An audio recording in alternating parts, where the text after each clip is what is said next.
Hello, this is Philip Neidlinger, KA4KOE, in Richmond Hill, Georgia, with another episode of Electromagnetic Mischief. Well, I've been experimenting with an end-fed half-wave that I just got built this week, wound my own coil and other stuff like that.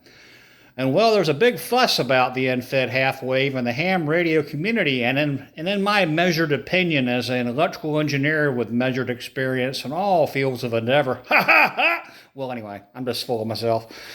I decided to build one, and I think all the hoopla is warranted. It's a great antenna. We'll show you that in a minute.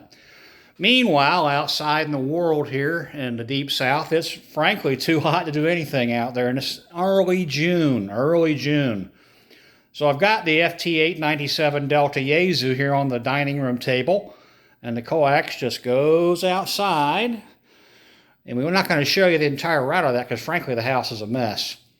And what I'm doing right now is seeing how much juice I can get out of this 40 ampere battery pack.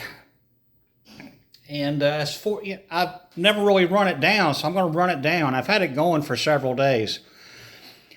Since my son has taken the 3D printer with him to the in-laws up with the grandparents for the entire summer, I had to get somebody off Etsy to 3D mold me one of these guy anchor rings specifically designed to fit the post on my telescopic fiberglass pole.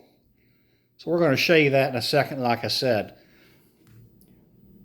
Recently purchased a Stick 230, and where have I been all my life? This is an amazing device. It's the low end of the range. 230 megahertz is the top, but I'm not going to be doing anything up at 70. So let's go outside and show you what we have that we use this for. I got two of them, by the way.